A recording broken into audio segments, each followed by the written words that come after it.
Client calls me up, explains to me that he wants to purchase a home for $450,000.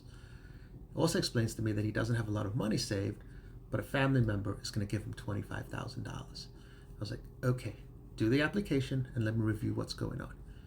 So when I'm reviewing the application, I can see that his income's real solid. He makes over 100 grand a year.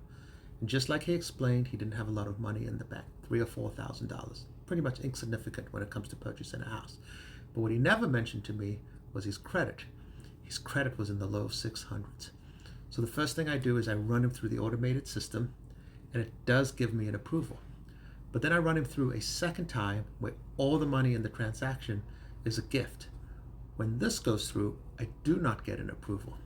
So now I run it through a third time, and in this situation, I run it with the gift, but with a 12-month rental history, and I get the approval. So I call him up and I explain, I can do this loan. We can use all the money in the transaction as a gift from a family member, but you have to have a 12-month rental history that's clean. And he explains to me that it's not a problem. His rent gets paid on time all the time. He's been renting for several years, and he pays $2,200 a month. It's like, awesome. Contract comes in, and the file's moving through processing, and one of the steps we have to do is get that verification of rent. When we get that, the guy had been more than 30 days late 3 times in the last 12 months. So the approval that I gave him was null and void. He couldn't